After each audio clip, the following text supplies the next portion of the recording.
Welcome to the Genius Factory. Enjoy the video. You start by opening Chrome and typing Chrome //flags into the address bar. This gives you direct control. Once done, make sure Chrome is up to date so flags behave predictably. Search for automatic tab discarding and any proactive tab freeze options, then change their state.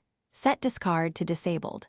This first step stops the built-in tab eviction mechanism that triggers reloads, and it lays the groundwork for more persistent changes in the next steps.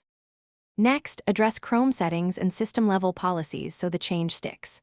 Go to Chrome, //settings/system and turn off background app continuation, which reduces aggressive resource management. Then, on Windows, add the tab discard disabled registry value or apply a group policy template to enforce the rule.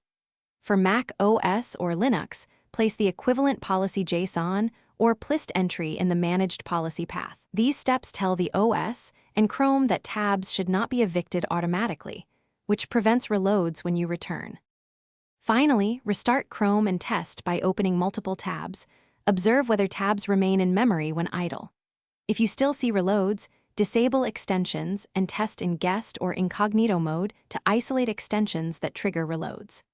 Also check Chrome //discards for a report showing discard causes. This helps pinpoint memory pressure or policy overrides. If policy entries are ignored, double-check file paths and administrative privileges. Fixing those will make the earlier flag and policy changes effective and stop the automatic reloads. Thanks for watching. If you found this helpful, don't forget to like and subscribe.